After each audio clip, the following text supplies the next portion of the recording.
O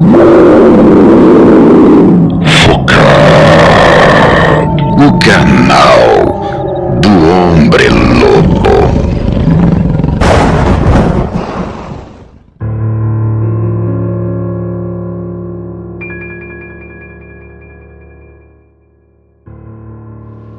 Olá, eu moro em Pirituba, em São Paulo. Fazem um ano que algumas coisas vinham acontecendo em nosso bairro que parecia tão pacato, apesar de ser São Paulo, e de repente virou um terror. Eu estudava à noite e fazia faculdade todos os dias. A minha amiga, 2 casas abaixo da minha, ela ia comigo. Mas vou chamá-la aqui de Lúcia, pois até hoje ela ainda mora por lá.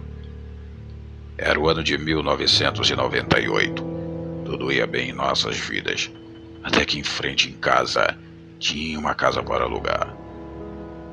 E de cima do meu quarto, a minha casa era 2 andares.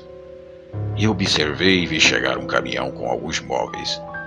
E atrás do caminhão chegou um Opala Commodore preto todo inteiro, que me chamou a atenção, pois de dentro dele, o motorista, que usava uma jaqueta de couro preta, olhou para cima me encarando com a cara de poucos amigos.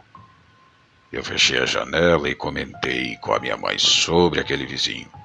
E ela disse para que eu não me metesse em encrenca e parar de olhar pela janela. Eu então acabei a sugestão de minha mãe, mas mal ela sabia que eu tinha um binóculo em meu quarto, que eu usava para olhar a rua, as pessoas passando nela. E uma certa noite, Lúcia veio à minha casa, pois íamos fazer um trabalho e precisávamos estudar para a apresentação. Do nada, resolvi pegar o binóculo enquanto contava a ela do novo vizinho. E na janela de meu quarto, vimos aquela figura sentada no escuro da varanda da casa dele. E tudo que podíamos ver eram aqueles 2 luzes amarelas que pareciam 2 olhos incandescentes. Tamanho foi meu susto de Lúcia, que fechei a janela rapidamente e nunca fui de espiar ninguém assim. Mas confesso que passei a vigiar aquela aberração. Todas as noites de quinta-feira ele saía a pé, saía sem camisa no inverno, para caminhar. Sumia na rua de casa e só chegava de madrugada, amanhecendo o dia. E aquilo era toda virada de quinta para sexta-feira. Em um dia eu estava olhando com meu binóculo e ouvi a cachorrada latindo na esquina de casa. E foi aí então que vi aquele cachorro que mais parecia um cão sarnento, com pelos na cabeça, parecia um leão, pelado nas costas. E quando aquilo parou em frente ao portão da casa do sujeito, empurrou o portão e calmamente foi entrando no quintal. Mas quando eu fui seguindo com o binóculo, tô de cara com aquilo me olhando no escuro, com aquele olhar sinistro e aqueles olhos vermelhos. Caí para trás, liguei para a Lúcia, minha amiga, que atendeu sonolenta, mas foi logo falando se era o bicho. No dia seguinte, quando eu vinha chegando da faculdade, entrei logo no meu portão e vi a casa em frente toda escura.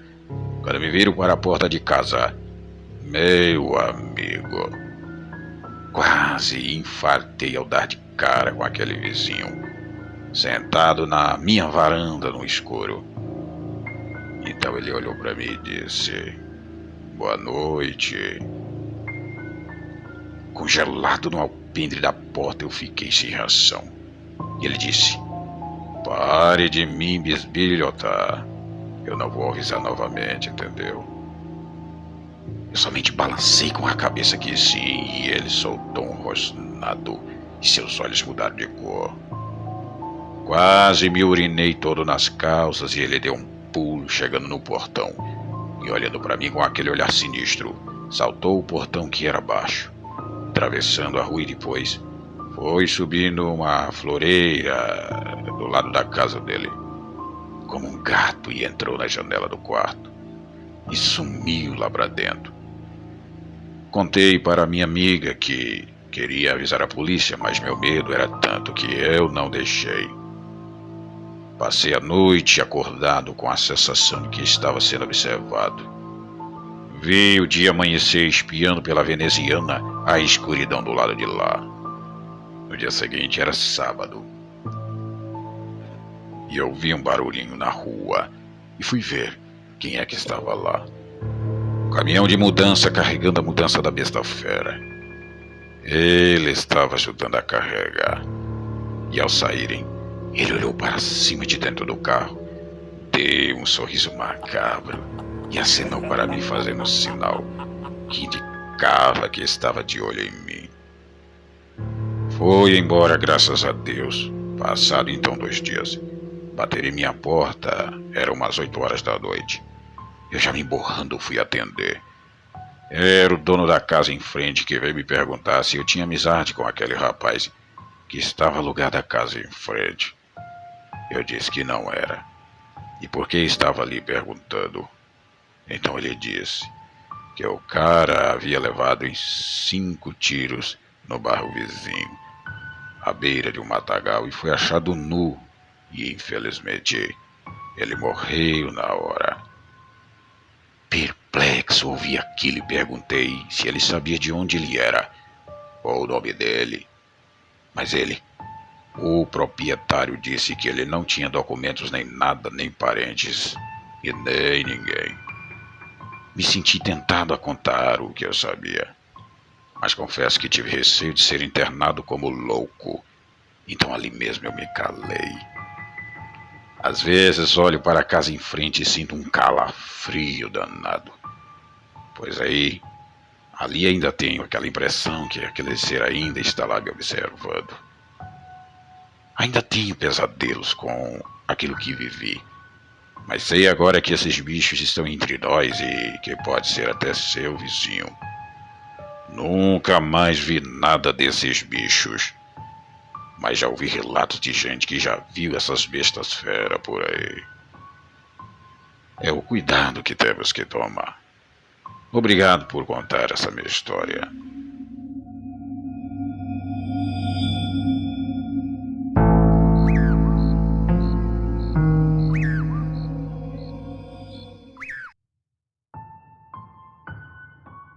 O aviso foi dado, mas as regras não foram cumpridas. Então vamos ao assunto, que até hoje, os dias de hoje, é comentado no Morro da Fortaleza, em Angra dos Reis. Meu nome é Cirlei e esse relato que vou contar foi me contado por Jair, um antigo morador, que até hoje carrega o peso das consequências. Seu fato era que era um cara que, para muitos moradores da época, era taxado como maluco por sempre falar palavras emboladas e sem sentido.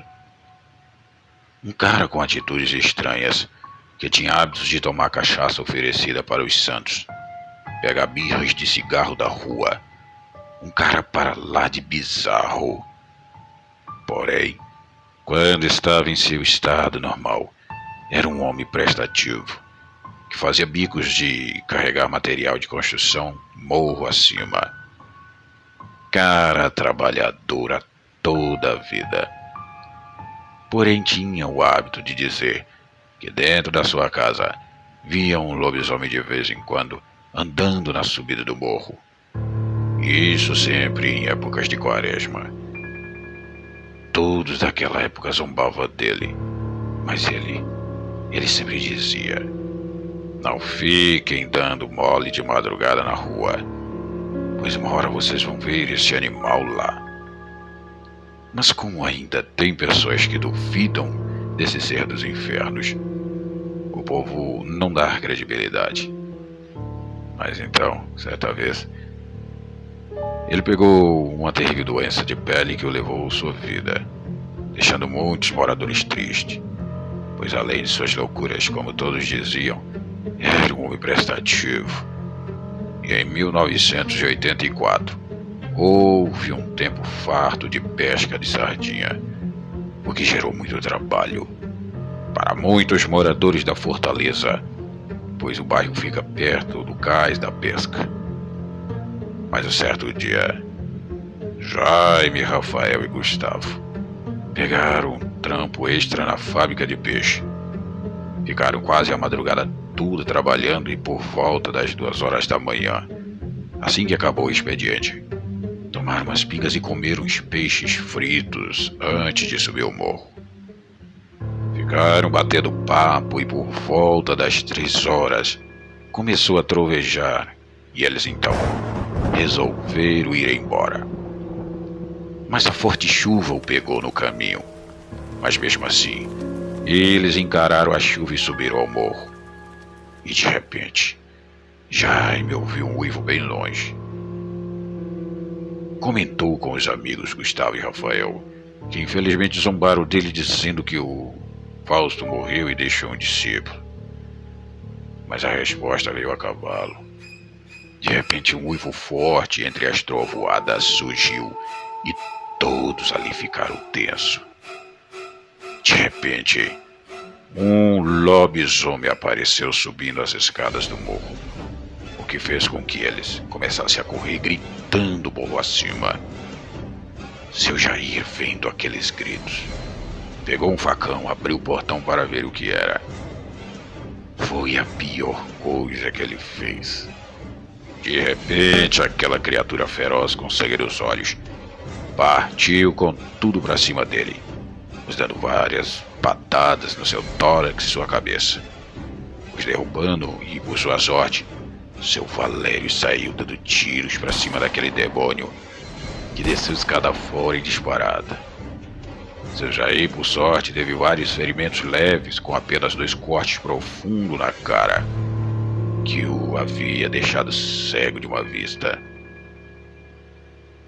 E com uma terrível cicatriz, que visível até os dias de hoje.